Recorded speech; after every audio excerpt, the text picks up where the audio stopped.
नमस्कार। क्या पीओके से किसी वक्त बड़ी खबर आने वाली है? अचानक सरकार ने देशवासियों को किसी वक्त युद्ध के लिए तैयार रहने को क्यों कहा है? क्या भारतीय सेना पाकिस्तान पर अटैक करके पीओके में घुसने वाली है? और मोदी सरकार संसद में पीओके को लेकर ऐसा कौन सा बड़ा फैसला लेने जा रही है जिससे पूरे पाकिस्तान में टेंशन है और चीन भी घबराया हुआ है?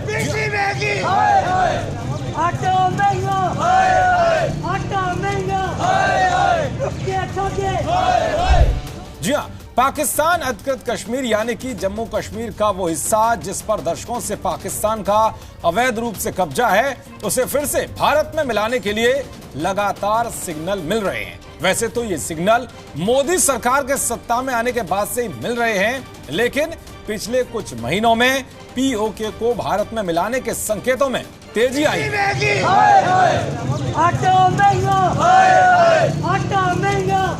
जिससे पाकिस्तान के हुक्मरानों और सेना की नींद उड़ी हुई है। सोते जागते पाकिस्तान की सेना और वहां के नेताओं से लेकर आवाम तक को इस बात का डर अब 24 घंटे सता रहा है कि किसी वक्त भारतीय सेना अटैक कर सकती है और पीओके हाथ से निकल सकता है। और ये डर आए दिन पाकिस्तान के नेताओं के बौखलाहट भरे बयानों से साफ झलकता है। लेकिन अब रक्षा मंत्री राजनाथ सिंह ने जो बयान दिया है उसने पूरे पाकिस्तान के होश उड़ा दिए हैं। सबसे पहले बात करते हैं पाकिस्तान अधिकृत कश्मीर को लेकर राजनाथ सिंह के हालिया बयान और उसके मायनों की। दरअसल रक्षा मंत्री राजनाथ सिंह ने पीओके पर पाकिस्तान को तगड़ी चेतावनी दी है, जिसे फाइनल ऑर्डर के तौर पर माना जा रहा है। लाइन ऑफ कंट्रोल यानी कि एलओसी से सिर्फ 9 किलोमीटर दूर खड़े होकर राजनाथ सिंह ने कहा कि भारतीय सेना किसी भी वक्त एलओसी को पार कर सकती है। एक बार आप भी सुनिए राजनाथ सिंह ने क्या कुछ कहा। 26 जुलाई 1999 को युद्ध जीतने के बाद भी हमारी सेनाओं ने अगर एलओसी पार नहीं किया तो वह इसलिए कि हम शांति प्रिय हैं। भारतीय मूल्यों के प्रति हमारा पूरा विश्वास है और अंतर्राष्ट्रीय कानूनों के प्रति हमारी प्रतिबद्धता है। उस समय अगर हमने एलओसी पार नहीं किया तो इसका मतलब यह नहीं था कि हम एलओसी नहीं पार कर सकते थे। हम एलओसी पार कर सकते थे और हम एलओसी पार कर सकते हैं और जरूरत पड़ी तो भविष्य में एलओसी हम पार करेंगे। और इसे फिर से दोहराना चाहूंगा कि हम एलओसी पार कर सकते थे, हम एलओसी पार कर सकते हैं यदि हमें छेड़ा गया और जरूरत पड़ी तो भविष्य में हम एलओसी पार करेंगे। इसका मैं देशवासियों को अपनी तरफ से विश्वास दिलाना चाहता हूं। राजनाथ सिंह का यह ऐलान इसलिए भी पाकिस्तान में खलबली मचाने वाला है क्योंकि जिस वक्त उन्होंने यह बयान दिया वहां सीडीएस के अलावा तीनों सेनाओं के चीफ मौजूद थे। उन्होंने एक बार नहीं बल्कि दो बार पाकिस्तान को चेताते हुए यह बात दोहराई कि एलओसी क्रॉस करने का विकल्प कभी भी इस्तेमाल किया जा सकता है। इससे साफ है कि एलओसी के पार पीओके में भारतीय सेना का एक्शन किसी भी वक्त शुरू हो सकता है। इसका बड़ा संकेत राजनाथ सिंह के अगले बयान में भी मिलता है क्योंकि वो हिंदुस्तानियों को युद्ध के लिए तैयार रहने की बात कहते हैं। आने वाले समय में जनता को सिर्फ इनडायरेक्ट रूप से ही नहीं बल्कि डायरेक्ट रूप से भी युद्ध में शामिल होने के लिए तैयार रहना चाहिए। राजनाथ सिंह के बयानों का मतलब साफ है कि सेना एलओसी पार करने के लिए तैयार है। कभी भी कुछ हो सकता है और युद्ध के लिए भारत की जनता को भी हर वक्त तैयार रहना होगा। रक्षा मंत्री से पहले विदेश मंत्री एस जयशंकर भी पाकिस्तान को कड़ा संदेश दे चुके हैं कि अगर कश्मीर पर कोई बातचीत होगी तो वो सिर्फ पाकिस्तान के कब्जे वाले कश्मीर को वापस लाने पर होगी। There is only one issue to discuss on Kashmir, which is when does Pakistan vacate its illegal occupation of Pakistan occupied Kashmir. That is the only issue up for discussion. Jaishankar का ये क्लियर मैसेज पाकिस्तान ही नहीं बल्कि उन देशों के लिए भी था जो इस आतंकी पालने वाले मुल्क को इनडायरेक्ट सहयोग करके भारत के खिलाफ हथियार के रूप में इस्तेमाल करते हैं।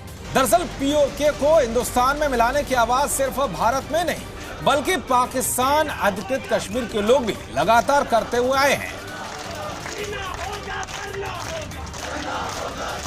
आए दिन पीओके की जनता पाकिस्तान की सरकार और उसकी कायर सेना के खिलाफ प्रदर्शन करने के लिए सामने आती रहती है।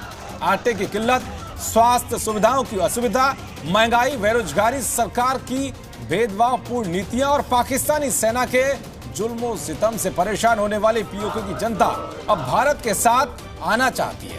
इस बात का अंदाजा आप इससे भी लगा सकते हैं कि पीओके की जनता प्रदर्शन करते हुए दोनों देशों को जोड़ने वाली कारगिल रोड को फिर से खोलने की मांग उठाती रहती है, जिससे कि भारत में पीओके की घर वापसी के रास्ते खुल सकें। खुद सीएम योगी भी बता चुके हैं कि कैसे पीओके की जनता पाकिस्तान से परेशान होकर भारत का हिस्सा बनना चाहती है।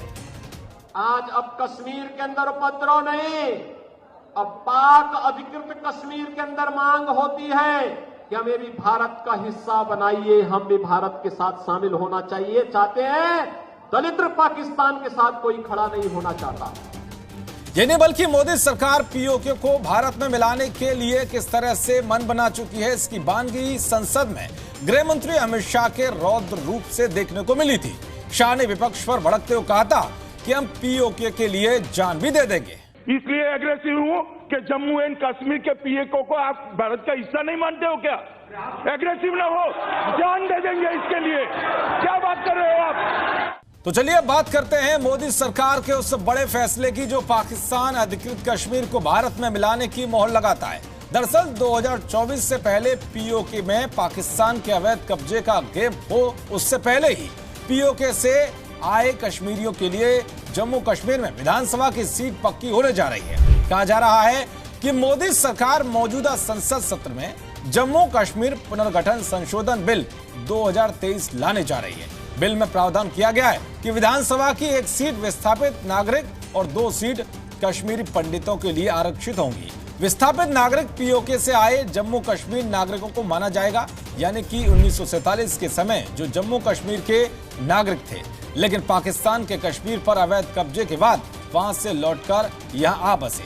कुल मिलाकर साफ है कि अब पीओके को भारत में मिलाने का टाइम आ गया है, जिसकी पूरी तैयारी भी कर ली गई है। किसी वक्त पाकिस्तान पर एक्शन हो सकता है और पीओके में पाकिस्तान की सेना को खदेड़कर तिरंगा फहराया जा सकता है। नमस्कार।